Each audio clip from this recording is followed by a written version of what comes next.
Welcome into another edition of Kickin It. I'm Jeff Woody. I'm here with Grant Mahoney. We are, as always, brought to you by Kelderman Manufacturing, kelderman.com. We are coming up on football season, which means tailgating season. So if you want something special for your tailgate, whether that be a grill, or I presume a grill.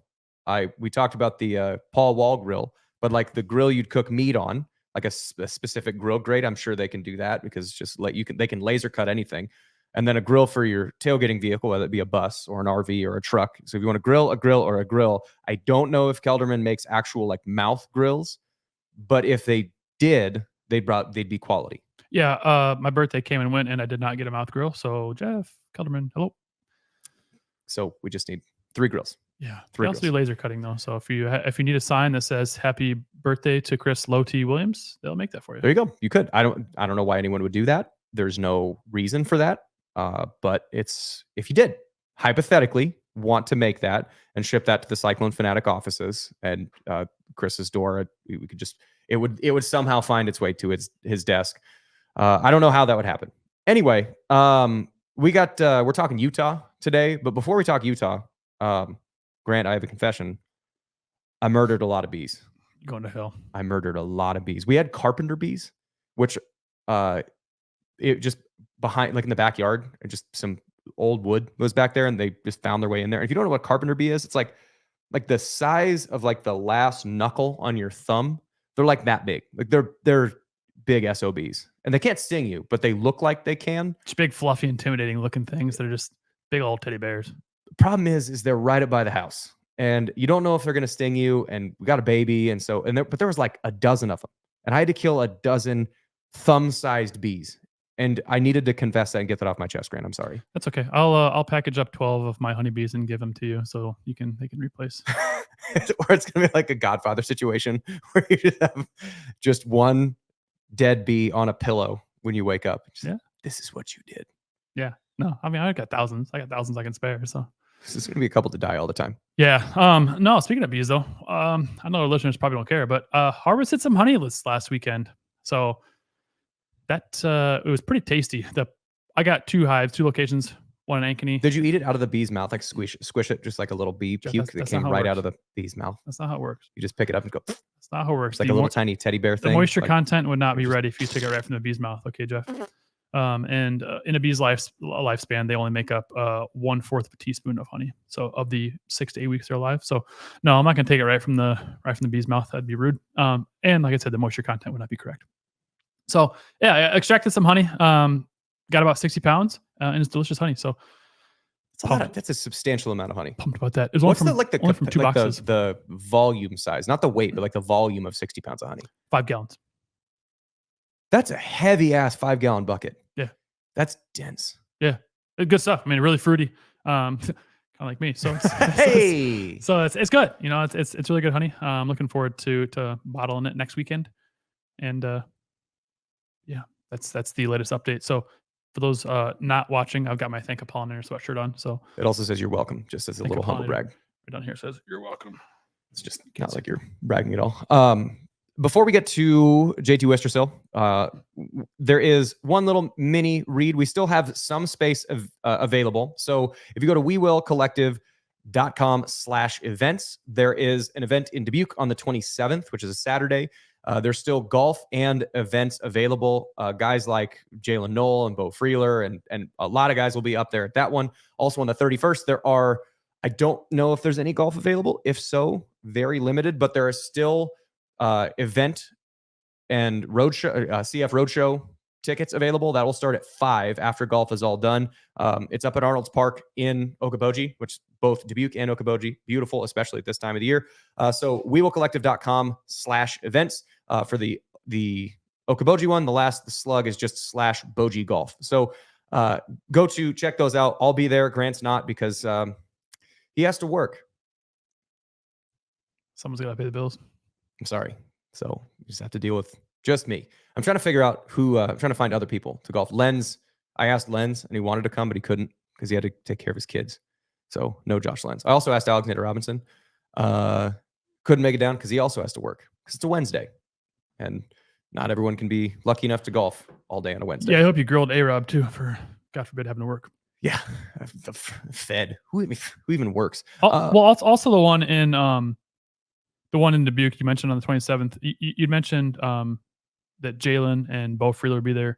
Jaden Higgins will also be there, and there's going to be 4 other guys and 6 volleyball players. So lots of people up there. Yeah, at the Dubuque one. Anyway, so it's wheelcollective.com/events. Without any further waiting, we're going to get to JT Wistrcill. And now we welcome in from Locked On Utes, JT Wistrcill. I had the pleasure of doing his podcast a couple weeks ago. So now we're just kind of returning the favor. So we're going to get a little bit of information on Utah. So first off, I think the question that I want to get kind of a broad strokes idea from kind of being a proxy for the Utah fans. What is Utah's perception of the Big 12? Because online, it seems like Utah is very confident, at least a segment of the fan base is very confident they're going to come in and just run the conference. But I imagine, like most fan bases, there's like the noisy minority, but then there's like the sensible majority. Kind of as a broad group, what are the Utah fans thinking about the Big 12? Not necessarily their chances in it, but what is the perception of the conference as they enter it?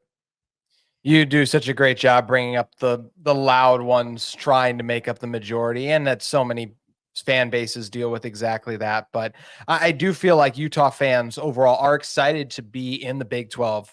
Sure, when everything was all shaking out, would they have loved to get in the Big 10? And the SEC was never an option, but like the Big 10, but that wasn't going to happen. There was a reason that the best brands of the Pac-12 got in, and Utah, who is still climbing their way up, that was never going to happen. So I think there were some Utah fans that had kind of an inflated view in that regard. But I feel like for the most part, look, we're excited about the Big 12. There was some sadness in the way the Pac-12 and things ended, but that's part of the change we're dealing with in the era of college football. And now we're on to the present with the Big 12, an opportunity to form exciting new rivalries, get some old ones that I hope to improve. Utah and Colorado was like their old rivalry in the Pac-12. It was not a good rivalry because Colorado was never really good, but now Colorado hopefully will finally be good. So that's something. 4-8 last year. I don't have a lot of optimism. Continue. No, not yeah, but you're trying to get a little bit better, hopefully a little bit, since that who we always end up matching up with in that November timeframe. But yeah, I do feel like Utah fans overall are excited about this opportunity in the Big 12, and I think the thing that gets confused with Utah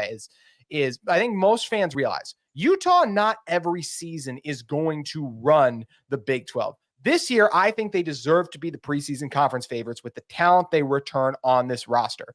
Next year, Utah does not belong, nor will they be at that top spot. They are losing a lot. So I think this year was a perfect storm of, okay, because of all the talent that's here and available, it feels like this is why they deserve to be number one. But each year and out, while Utah should still contend towards the top, to me, they won't be the favorite every single year, even though I think that's where the confusion comes in, is the confidence this year should not be applied to every single year. That kind of makes sense.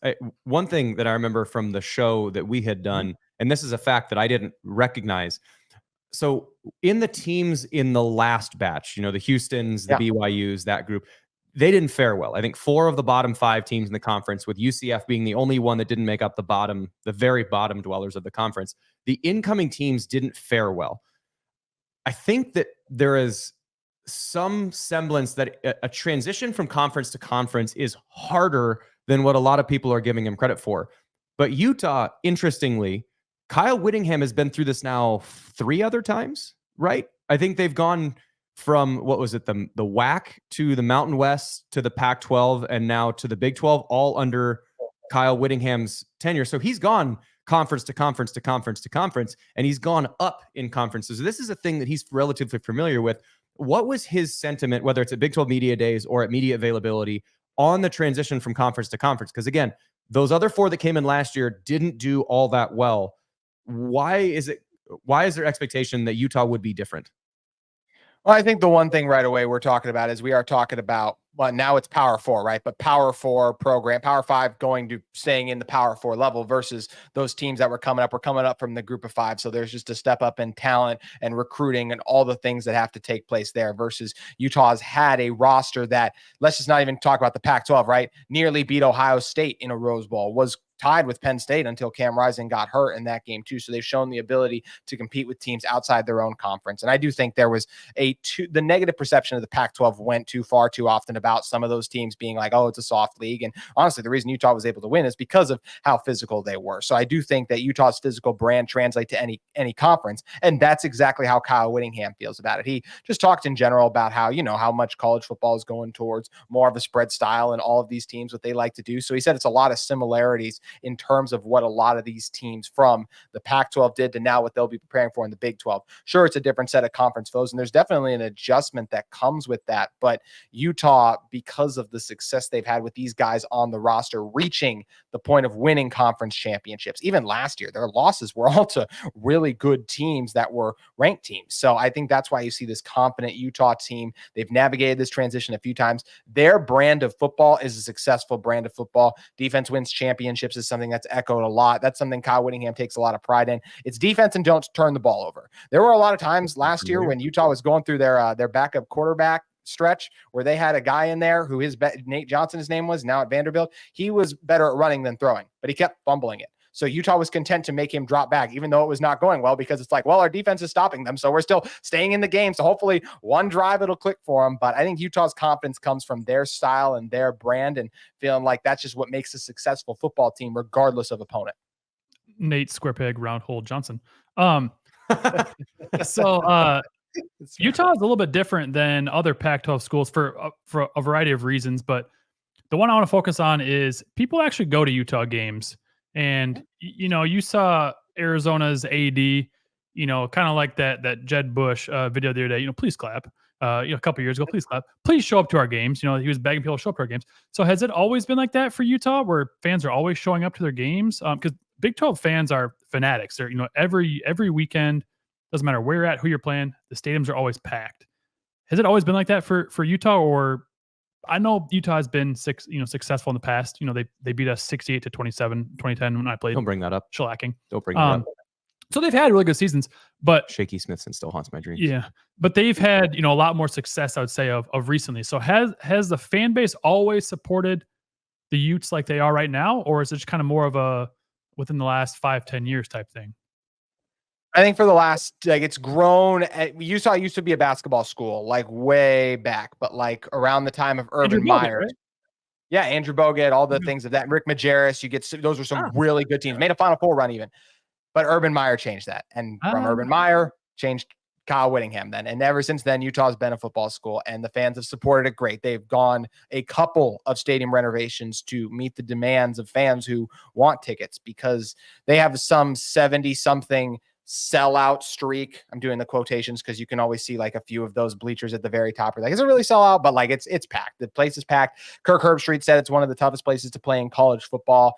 The altitude makes it extremely challenging. And the way the stadium is set up, they trap the noise inside of it. So it does make it really hard. I mean, you saw that Florida team that came up there, Utah made them look so much worse because they were just tired. They were making uncharacteristic mistakes. It's a ruckus environment at Utah. And this is a place where they are very passionate. That Utah fans do travel pretty well. I think they will fit in terms of their passion in the Big 12. Utah has only lost one true home game since 2018. And that was this last fall to Oregon in a game where their starting quarterback didn't play in Cam Rising. And if we talk about that Oregon team, it was a top 10 team, like in the current college football playoff format that we're now using, they would have been in last year. So that's the level of team it took to come into Rice-Eccles Stadium and win. So it's a passionate Utah fan base. They're fired up for this season because they've talked a lot. Obviously, us Utah fans have, but I think they're excited to not just have the players back it up, but them do their part to back it up in making that Rice-Eccles Stadium environment so tough to their new conference opponents. I think what's interesting about Utah is I feel like my prediction at the end of the year is based on how the teams stack up. There's a group. There's maybe 5 or 7 teams that are sort of expected to be at or near the top. Like if I told you that Kansas wins the Big 12 this year, you'd be like, okay, I can kind of see it. Iowa State wins the Big 12, I can kind of see it. Utah wins it, okay, I can see it. There's like 5 or 7 teams that are sort of near the top. And to use the Big 12 basketball example from last year, Iowa State and Houston, by the end of the season, sort of had this like, if you see if Iowa State was walking down the street and saw Houston walking down the street, they just kind of like dap each other up and keep walking, where it's like, hey, I respect you, and you keep your space, I'll keep my space. I respect you. It feels like that Utah is going to have that kind of relationship with a lot of the teams, especially the northern teams that tend to play a similar style football, because Kansas State plays Utah football. Iowa State plays Utah football. Kansas plays Utah football. It's a lot of that physical nature. And it feels like by the time the season's over, because of the way that Whittingham coaches and because of the way the other teams play, it feels like there's going to be this kind of mutual respect, even though it's going to be like talking trash back and forth. I don't know if the other three teams are going to fit that same kind of mold. Being that you guys played the other three teams, what are the expectations that Iowa State fans should have? Not necessarily of Utah, but someone, a non-biased source of Colorado, Arizona, Arizona State coming into the conference, because I don't see them as super physical brands. And like Colorado wants to be Arizona, and Arizona wants to be 2011 Baylor. Like that kind of feels like the way it's set up. So what is the perception of the other three teams that are coming in from the Pac-12? Unfortunately, I think we can write off Arizona State pretty quick. Kenny Dillingham, I think he's going to be a good coach. They're still trying to build and get things rolling. They inserted themselves in the whole Jaden Rashada circus, and he left them after a year. Now he's Georgia's backup. So like they're still trying to figure everything out, kind of get going there. He was the offensive coordinator though that first year under I just blanked, Dan Lanning at Oregon. He was the first offensive coordinator. So he had some success. So I think Arizona State eventually could be decent. This year, no, then they're not anything to worry about. Definitely not physical too when you're talking about their brand. Then if we shift to Arizona, felt like under Jed Fish, they were starting to become pretty physical, had some good linemen in there, but with his departure, I just feel like, and there were some key departures off that team, lost their leading rusher, lost a really solid corner. I know McMillan's there. I know Fafita's there. It's not enough in today's era of college football. So I don't think that will be a team that, I just think that'll be a team that eventually falls out of it as well, even though they have some good things. And when you have the best quarterback on the field, something I think they'll frequently have in the Big 12, because I just think Fafita is one of the best in college football, McMillan, one of the best receivers. They'll be in games, but I don't think they're as physical as those teams we talked about. And Colorado, their offensive line is going to take a step in the right direction this year. They will be nowhere near the most physical teams in the conference. To be fair, hard to take a step in the wrong direction. They stink. That offensive line last year was absolute hot garbage. And I am interested to see how much of a step forward that Colorado is going to take, just because they paint such a big target for themselves that if you can deliver on that, then you have that, LSU has a big target on them. Texas has a big target on them. Alabama has a big target on them, but they match it with their physicality. And I don't feel that Colorado's done that yet. And I think that's got to be the intention, because you're not going to talk that much smack and not expect to deliver on it. So I'm interested to see how much of a step forward, if at all, they take when they do come back to a league that is more based on physicality, that you're not likely, the TCU game in week 1, it's because they didn't have any film on. They'd never seen what Colorado was going to be. That's what I was going to say. So that's the only Big 12 matchup that they had last year. And then they went after the first 3 games, they got film on them and they kind of trailed off afterwards.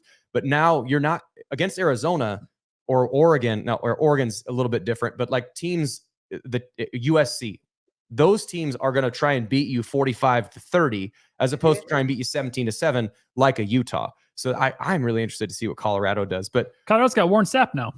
They do? Yeah, they do. They do. You're right. Good for them.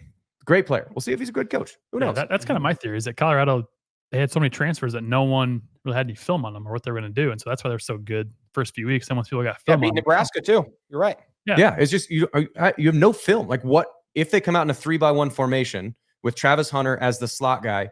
Where are they probably going to go with the ball? I don't know. For 0 weeks of film. After 3 weeks of film, I can know that's where they want to go with the ball. Or where does Sanders not want to be? He doesn't want to scramble to his left. We're going to make him scramble to his left. Like, you don't know what you don't know until you actually see it on film.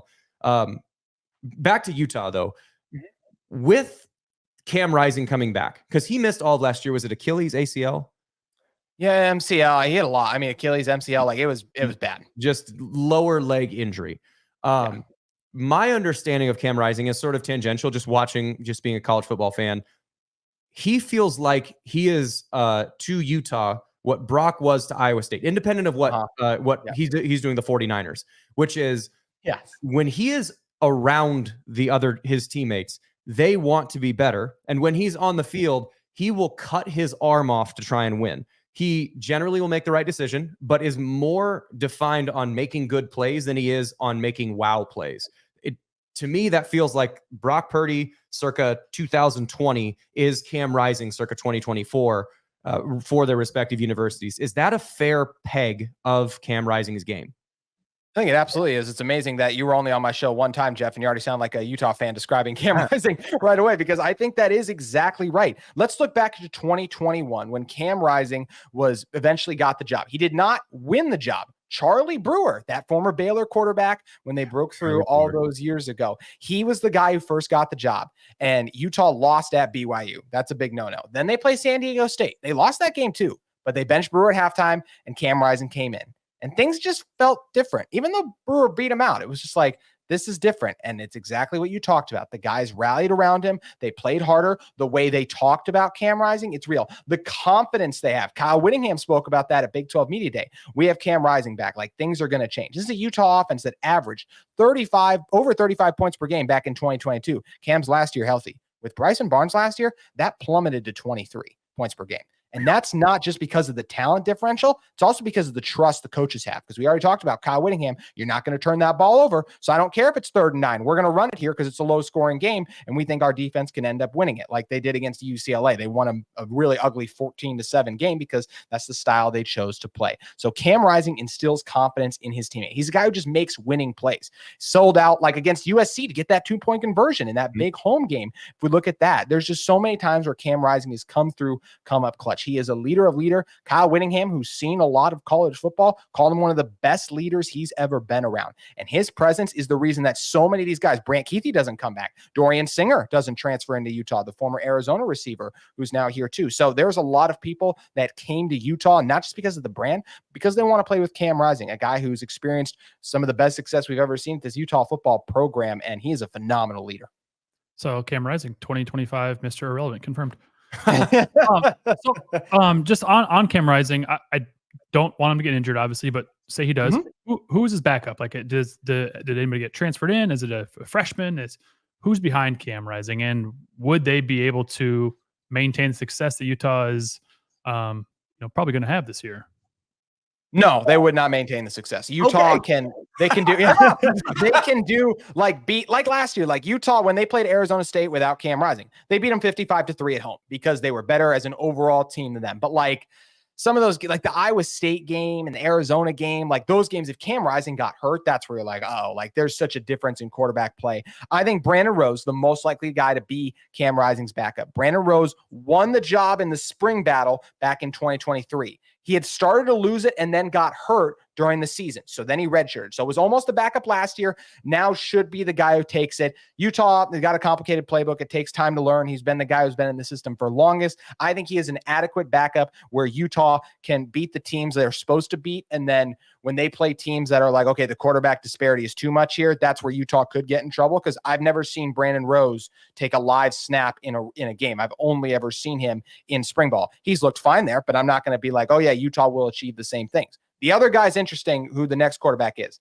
Isaac Wilson, Zach Wilson, the NFL quarterback, former BYU star, younger brother, 4-star talent, won a state championship. And now he is a freshman. Yeah. So he's got a lot of talent. He's a 4-star, but he turned it over a lot in spring ball, and Utah does not normally like to play. I don't believe you. I don't. Does he also hunt cougars? But I haven't heard that much yet, but we'll have to wait. Well, that remains to be seen. He that will be very interesting to monitor that portion of it as well. But Utah, Kyle Whittingham, once again, going back to the turnovers, he doesn't like to play freshman quarterbacks as they turn it over. I think Rose would be the guy. Sam Heward, former 5-star at Washington, had a good year at Cal Poly last year, also transferred to Utah. No idea how he's going to factor into the backup race, but there's some intriguing options. But yeah, I guess I kind of wasted your guys' time with the last 2 minutes, because if Cam Rising gets hurt, Utah's not achieving anything this year. No, you're good. So Sam Heward, I've heard that name before. That's not Brock's son, is it? Brock Heward's son? It's not. Say it again. It's not Brock Heward's son. No, it's his brother, who was actually a Super Bowl winning backup QB on like the 49ers, I think it was. He also played in the NFL. I forgot his name off the top of my head, but yeah. So still got some talent then. Yeah, so he's at least genetically there. One thing that is, I remember from playing them, this is one of the few times, I think it might have been the only time that that we had a haka performed against us, and that was the Utah game. It wasn't, to me, it wasn't intimidating because I was like, that's cool. I enjoyed watching. It was like a cool show. But Star Lotulelei was one of the people that was doing that. I'm not asking necessarily about a haka, but haka to it? Nope. Shame on you. Shame on you. Are there any? It's disrespectful. I'm sorry. The thing about Utah that was really good then, and when they were at their peak, is that they have the Star Lotuleleis. Are there any defensive stalwarts, especially interior linemen, that kind of the Kyle Whittingham brand of stand on this line and we're going to trade punches? Are there any of those guys that are in the box that are kind of standouts for Utah? Defensive tackle may be this team's deepest position. The main guy to know is Junior Tafuna. Tafuna won Pac-12 Freshman of the Year back in 2021. He's an elite run-stuffing defensive tackle. He's stayed at Utah since because of that. He's not a tremendous pass rusher, but he does a dang good job eating up those double teams. And he's not alone. Get a guy like a Samote Pepa, Keanu Tanu Vasa, David Fotu. We can go down the line of these big guys they throw in the middle. So where... This is a non sequitur. It sounds like those are all kind of Polynesian and Tongan names. Yeah. Is there a recruit? Is it Utah that draws that population, or is it Kyle Whittingham that draws that population? Or is it? Well, there are also quite a few on BYU. Where does that lineage come from? Just because it is interesting that a lot of the big linemen that are really, really good that play at Utah are Polynesian and Tongan. No, yeah, many of the top players, even high school wise in the state, are Polynesian. So it is a big thing in Utah as well. And yeah, it is just kind of a pipeline that it's been established. It's connected for a long time. That's just kind of been the way. Even Kyle Whittingham said at Big 12 Media Day, they're one of the most diverse teams in the country. Utah is. They're a third white, Black, and Polynesian. There's something like similar to that because of the level they do recruiting the Polynesians as well. And it's just something where, yeah, I know. I wish I could go back to the exact roots of it, but it's something that Utah has. There are a lot of, as someone who also called high school football games in Utah and had to go and just moved out there and was like, okay, I have to learn all these Polynesian names. Oh, wow. The roster is full of them. And I have no idea how to say their names. I need to learn that. It's just, there are a lot of Polynesians in Utah. And it's something that Utah has done a good job of, is recognizing and finding those talented players. And many of them are those defensive and offensive linemen that have been difference makers for them up front. So we talked about this before the show started, and you've obviously mentioned Kyle Whittingham's name a few times. On your guys' show last week, you had mentioned you thought this might be Whittingham's last year. Yes. Why do you feel like that is? There's a number of reasons, honestly. And that's why I think you can put the puzzle together and say it will be his last year, in my opinion. Number one, Kyle Whittingham said he will not coach past 65 a few years ago. He will turn 65 in November. He has been running this Utah football program for 20 years. That is a long time. And it's definitely, I think the changes in NIL and everything, as well as he's done navigating them lately, I do think they've worn on him a little bit. You know, the different way you coach athletes and all the things of that nature. This is also a real natural exit point for him after this year. This is what we talked about at the top of the show, right? The reason Utah is favored to win the Big 12 this year is because of all the guys they have back. It's not like, oh, they've won 2 recent conference champions and only Kansas State and Baylor won a conference championship since the Big 12 brought the game back. So it goes back to just the players that are on Utah's roster currently. All of them are going to be eligible as well, too, right? Say that again. They've kind of got a pretty favorable schedule too, right? It's one of the easiest in college football. Like, there's no denying that they have their toughest game is at Oklahoma State earlier, and they missed Kansas and Kansas State this year. Like, don't even have to get them at home or away. Like, you miss both of those big brands as well. Even a team like Texas Tech that we said could be like a wild card, you don't play them. So this feels like a year where you can go out. Also, what would Kyle Whittingham love to do? Go out on top. You go in, you win the Big 12, you do something this program's never done. Make the college football playoff. So if they can do that, Will have done something he's never done. Going to be hard to do it next year with all the talent you lose as well. So I think when you look at the players that's departing, his infatuation with Cam Rising in this senior class, I just don't think he wants to go through a rebuild. What did he also just do? Help Utah navigate the transition from the Pac-12 to the Big 12. I think that's kind of tough when you're just going to leave them to that transition and you're going to leave that to a first-year head coach. And so I think that's another reason.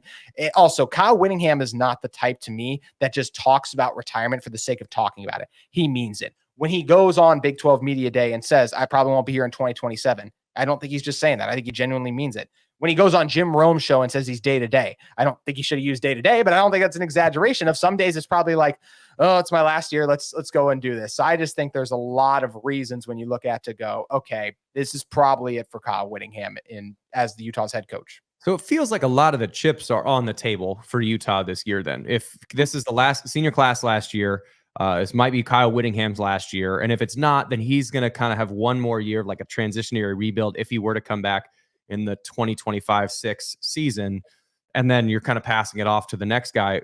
Who is the guy who then has to deal with whether that hand, busted or he won the chips back? Who's the coach in waiting? Because I think I don't know, Grant found an article on it like a month ago, and we're like, I don't know, who's this guy? What's his experience? So who is the guy who is the coach in waiting that would be picking up the pieces after Whittingham leaves, whether it's this year, next year, or in 2027? His name's Morgan Scalley, and he's a guy who has been this team's defensive coordinator for a long time. The reason that Utah had so much success shutting down Caleb Williams when they've played him, or just making life difficult on him, you can never shut out Caleb Williams, but making life hard, is Morgan Scalley. He's been the head coach in waiting for a while. He's got a lot of the leadership qualities you look towards. He's a guy who's been instrumental in their recruiting efforts. He's done a good job recruiting Texas, adding some of the best recent Utah players that they've gotten. Lincoln Riley, actually, back in November, tried to get Morgan Scalley to be his defensive coordinator. So that's part of the reason that Utah added that clause in to say, hey, head coach in waiting. If I remember correctly, I actually think Urban Meyer wanted him to be his DC in the NFL too. Morgan Scalley has done a fantastic job elevating this Utah defense. They have been an elite group for years now, and he always seemed like, from a leadership standpoint, keeping the culture in place, the next guy. I feel like there's a lot of reason when you look at his quality, the recruiting success, his ability to keep the culture in place, which is big. If Utah was going to go after Kyle Whittingham and make an outside hire, I'd be more concerned about that. I like that they're hiring internally. I think there's a lot of reason to believe this can be Urban Meyer to Ryan Day, not in terms of like Utah will be competing for national championships, just in terms of keeping that same level of excellence than, all those years ago when Tennessee was supposed to still be like the team in college football, and they're clearly not that anymore. So Morgan Scalley, a defensive guru who has a lot of qualities that I think can make him an exceptional head coach. Go ahead. You got it, Jeff. Go. I was going to ask a question talking about Morgan Scalley and his actual defense. I think Utah's a 4-2-5 team. I think they are. What is it based on the personnel? Because so John Haycock, the defense coordinator at Iowa State, is very much, and Matt Campbell is players, formations, plays. That's how we want to get the best. Got to get the best 11 guys in the field, and if we got subs, how do we get the best 11 guys, and how do we substitute and have the best, just to get our best players on the field? So they switched a couple years ago to a 3-3-5 just to because they had a lot of good defensive backs. They didn't quite have as many good defensive linemen. That might be shifting this year where they're really strong in the defensive line, so they might go back to a 4 down. So they're willing to kind of shift both the personnel, and a couple years ago, you have Will McDonald, first-round draft pick, who can just, hey, Will, they're going to try and block you with 3 guys. Go get the quarterback, and he's going to. And then last year, they didn't have that pass rusher, so they had to bring more pressure. They had to bring linebackers. They had to bring a guy like Caleb Bacon is a linebacker who sort of plays like a defensive end. So they matched the scheme to the personnel. What is the personality of this 4-2-5 defense? Is it an aggressive defense? Do they stay in a base? Like Iowa, as an example, because it's a common opponent that Iowa State's fans have seen a zillion times. They basically run like 4 plays. They have 2 blitzes, they have a base defense, and they have every once in a while a third and forever amoeba front. That's it. They have 4 plays versus a team like Kansas State, who will run 3 different fronts and they'll blitz from everywhere. And like, what is the way that Utah attacks out of this 4-2-5? Is it more of a passive base defense? Do they like to bring pressure? What is the vibe of that defense? Morgan Scalley loves to bring pressure. They draw all kinds of exotic stuff up. They'll bring both linebackers. They'll bring safeties in there. They'll drop defensive ends into coverage. He gets exotic with his blitzes. He's an aggressive defensive coordinator, and he's fun to watch. He's also really smart. If you guys who are listening have a chance, look up the clip of Utah against USC last year and watch how Utah took advantage of substitution rules when they were jogging their defensive linemen onto the field at the very last moment. We call that the Gundy rule. That is in here, call it the Mike Gundy, because they'll do that and you just literally hold the guy by the back of the shirt and then like give him shove him out in the field and just trot. Love it. I absolutely. Yeah, and the defensive tackle that's in the play, like he acts like he has no idea it's happening. So he'll get tapped on the shoulder. He'll be like, "Oh, I'm running out," and then he'll run out. And all while it's happening, you're watching Lincoln Riley and Caleb Williams lose it on the sideline as the ref is standing in front of the ball, like, "Nope, can't snap it yet. You have to let them sub." So he does a great job of understanding the rules, taking advantage. This is a Utah team. I think back, they do get a little exotic, though. I remember the game against USC. They had their inside linebacker that they kind of turned him into more of a pass rusher that game because that was more brought over from Florida. Like that was what he probably should have been doing more of during the season, but they got exotic and creative. It's like, okay, we're going to run a little bit of a 3-man front here. They are a team that changes it up a little bit. They are primarily a format, like I said, 4-2-5 for sure, but they will get crazy at times. They love to let their safeties play in the box. Sione Vaki and Cole Bishop, both of them were more strong safeties to me than free safety. That's why at times Utah would get gashed in the air. And then when they were in the red zone, their defense would do a good job, is because they didn't have an exceptional coverage safety. They were better. Those guys were better in the box. They're surefire tacklers who do not miss tackles in open field. That's something this Utah team does a very good job of. But the biggest thing to know is this Utah defense is aggressive, and that will not change when Morgan Scalley takes over. And if they elevate Sharif Shaw, that the other defensive backs coach who does the cornerbacks, Scalley does the safeties right now, I think that also be a great move too, because year in and year out, when you look at this Utah secondary, they produce a lot of NFL guys. So even though they lose that Cole Bishop and Sione Vaki, both of them drafted the NFL, there's a lot of optimism around that group. Even a guy like a Teo Johnson, who used to be a receiver, that a lot of people think he could be the next great Utah safety. But Morgan Scalley is an aggressive defensive coordinator. So JT, I'd asked you previously about Utah's schedule, and I love to make predictions, so I'm gonna put you on the spot here. I'm gonna have Aiden pull up their schedule here in a second. What do you think Utah's record could be next year? And I kind of want to just go through the games with you real quick. We don't need to take up too much time, but just kind of get your thoughts on each game, for what you know, and just really put you on the spot here. Southern Utah will be I think it was 73-3 the last time Utah played them, so we'll call that a win. Yeah. Baylor, Utah won out there last year. That's a program that's still rebuilding, I feel like. And we'll see if Dave Aranda lasts a year even. Utah's at Utah, right? And it's at Utah. So Utah's going to win that one. Utah State. Remember last year I mentioned that the backup quarterback at Utah played for Cam Rising. He actually transferred to Utah State. So interesting dynamic there. And there's actually a lot going on with the Utah State football program right now. Really unfortunate, but that will be a win. Okay. So, then we get Utah State also has Spencer Petras. Yeah, Spencer Petras. The guy right behind Jeff, that guy. Yeah. Old Iowa quarterback was there for not good. Terrible. Not was good. there for 4 years, kind of like retired last year, like a coach. It was like a combination of bad quarterback play and bad coordinating. And then just transferred, which I thought he was out of eligibility, but he's at Utah State as well too. So that might be something to watch for. Continue. So if Utah doesn't start 3-0, it's incredibly disappointing. Then we get the big one, right? Maybe the biggest game on the Big 12 schedule, Utah at Oklahoma State. Both teams predicted towards the top of the conference. Gundy versus Whittingham. There's a lot of similarities there. I'm really excited for this matchup because I think it's one that actually favors Utah. This is a top 5 Utah run defense last year that they lost their best pass rusher. Everyone else is back from that front 7. This defense should be really good. They're well equipped to slow down Ollie Gordon. So can they actually do it? It's on the road. It's a tough place to play. That remains to be seen. It's their most likely loss on the schedule. I actually think there's a lot of reason to think they could win that game. Then you get the Arizona game. Hold on that Oklahoma State thing. I think Oklahoma State is going to regress a little bit to the mean just because Aiden Bowman last year, I mean, the dude's like 27, and it feels like his last year was his what I would consider best year because Ollie Gordon was so dominant. And I feel like the nearest comparison to Ollie Gordon is actually Breece Hall. Well, Breece had Brock Purdy as kind of the other guy, and I don't know if teams are going to say, Bowman, you got to beat us. I don't think that with the expectation, I think Oklahoma State is going to be towards the top of the conference, but to me, I just don't think that I see them as like a 10-2. I feel like they're going to be like 4th, 5th in the league, more than like 1 or 2. I think they lucked into the championship game last year. Yeah. Anyway. I mean, they lost to South Alabama. What was that score of that game? UCF blew them out. And I know UCF is a decent team. It was like 27-3, I think. Yeah, like there's so many games where it was just like, what's going on with this team? And then they would bounce back. What was that? Iowa State lost to Ohio. So that was I did better by the end of the year. But I do remember we talked about that on my show, but I want to make sure I get invited back because I'm having a good time with you guys. So I didn't want to bring that up today. But I think there's a lot of reason that Utah can beat Oklahoma State. Arizona, feet is really good, but once again, like just all the games that Utah has at home, I feel like they're going to win. Even the BYU game, rivalry game, right? Like that's can be tough, but Utah is in so much of a clearly better place than BYU. Utah should win that game.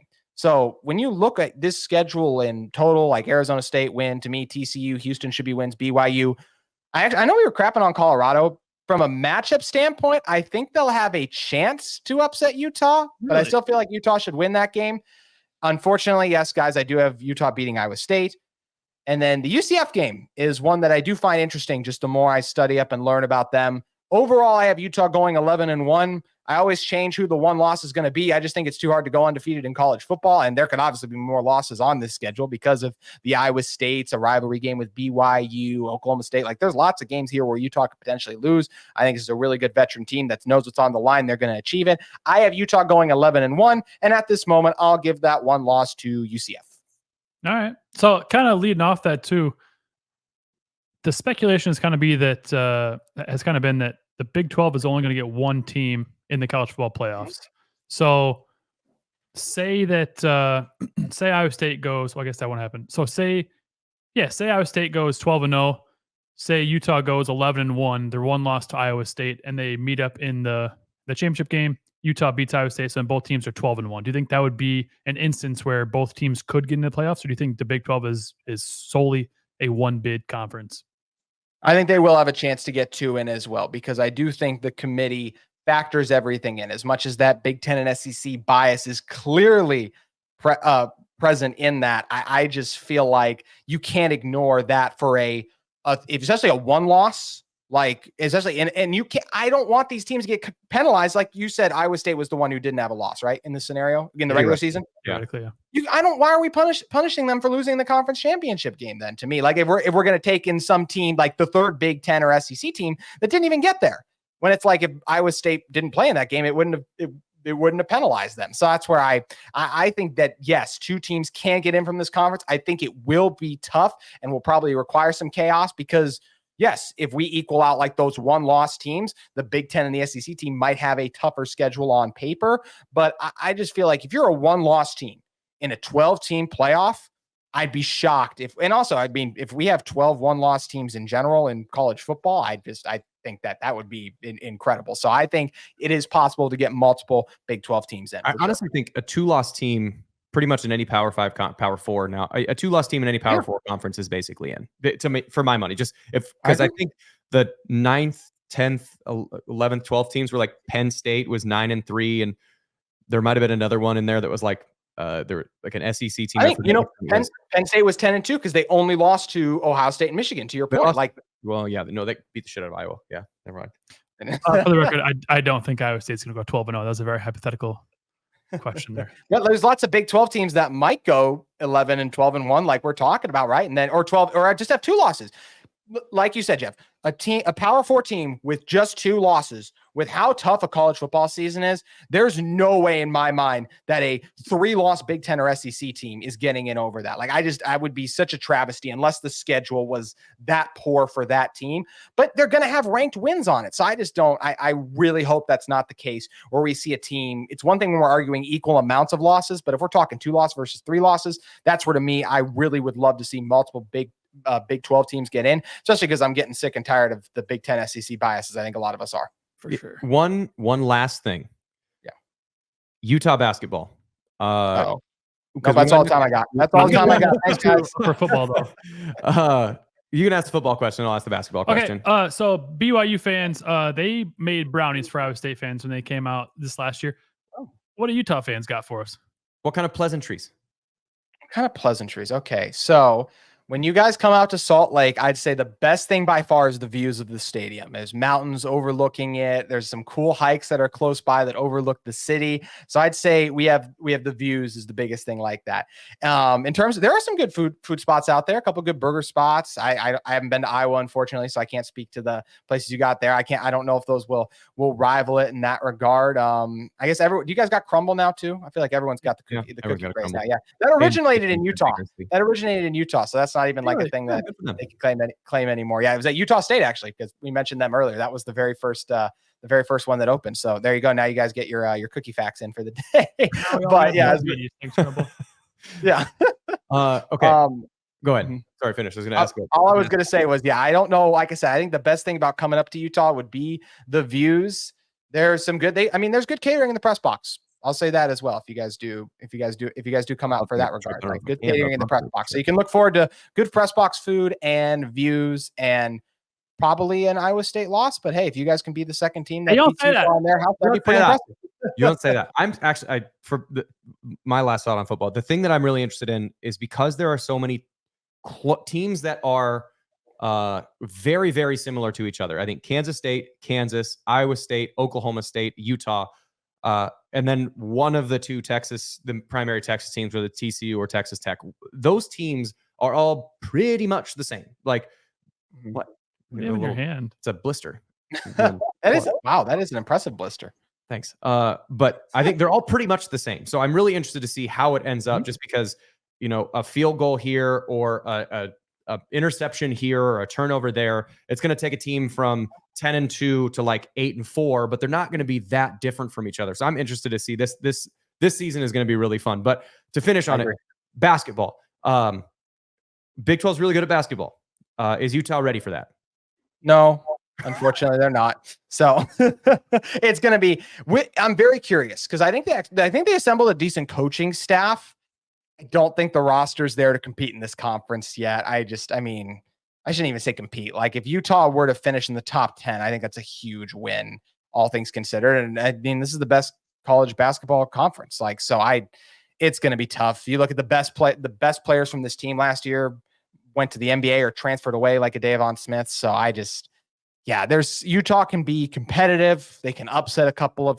I will say, when I say upset, like, I don't think this Utah team's even worse than they were last year. So like, they're not upsetting Kansas. They're not a couple years ago, they upset Arizona. I don't see that happening this year. Can they upset some of the middle of the road teams? Sure. But Utah women's basketball will be very good. Women's basketball should be one of the best in the Big 12. We've been in the NCAA tournament a couple of years in a row, but even the men's team, they missed out on it last year. And that was really disappointing. Craig Smith, their coach, if he doesn't have a good year, he's in a lot of trouble.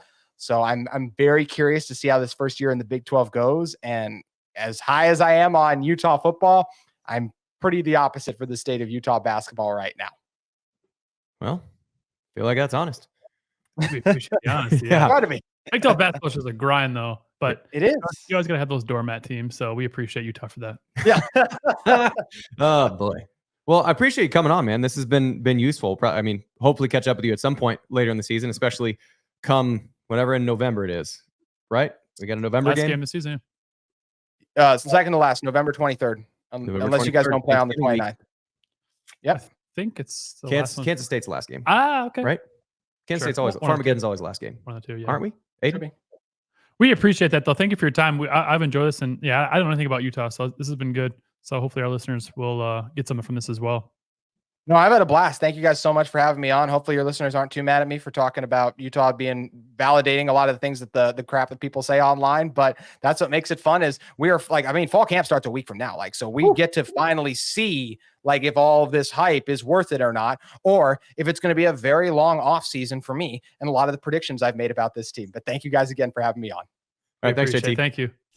That was JT Wistrcill with Locked On Utes. Man, he is a fountain of knowledge about Utah. That was good, man. I don't know anything about Utah, so that was good. I'm glad we learned all that. I'm pretty sure you butchered his last name, though. Wistrcill? I'm pretty sure you said Wistrcill. We can check the tape. I'll go back. What do you said? What do you said? I want to say. Till. I think Utah is going to be legit. I mean, all internet trash talk aside, which it's nice to not be a part of, but I think that they're going to be a team that fits well in the culture of the Big 12. I think so too. I don't think that it feels like Arizona's sort of an outsider on the football front and an insider on the basketball front, and Arizona State is kind of an outsider on both. Yeah. But I think Utah is going to be a team. I feel like Utah, Iowa State, Kansas State, Oklahoma State, Kansas are all going to be teams that sort of the Spider-Man meme of just looking at each other. It feels like going to be pretty similar. This is going to be a fun season though, because I think teams I'm not bought in on West Virginia. I'm not bought in on Texas Tech. I'm not bought on them either. I think UCF is going to sneak up on some people. They're a sneaky team. Yeah. I think you spot on that UCF might get them at the end of the year because they were playing better ball as the year went on. And it's Gus Malzahn, man. They brought some good transfers too. Like they're gonna be good. So Yeah. it's gonna be, that's the thing I love about the Big 12 this year is that it's people say, oh, Oklahoma, Texas. They didn't really do anything up until this last year. Like Texas won, and yeah, they had won it previously, but like it was the gap was closing more and more every year. And I feel like the league last year was still pretty wide open. But the thing I love about the Big 12 this year is that it's so wide open. Like like Kansas State and Utah are like the odds on favorites. Betting favorites, yeah. Yeah, but like you said, there's 5 to 7 teams that it wouldn't surprise you if Arizona won or if Iowa State won or any of those other teams. So that's the thing I love about the Big 12 season. And football's almost here, Jeff. Is Kansas State the last game? Kansas State is the last game. Last weekend in November or last Saturday in November? 30th. November 30th. Man, let's ruin fist fight for the last 2 weeks of the year with Utah, Kansas State. Let's go. All right. That's all we got. We got football season. We're entering August in a few short days. And it's almost here, everybody. We're almost here. Yeah, I'm ready. Ready for the beer. About 5-6 weeks. So there we go. That's all I got, Jeff. So thank you to all of our loyal listeners who are still listening. And as always, remember, adapt. Don't shop.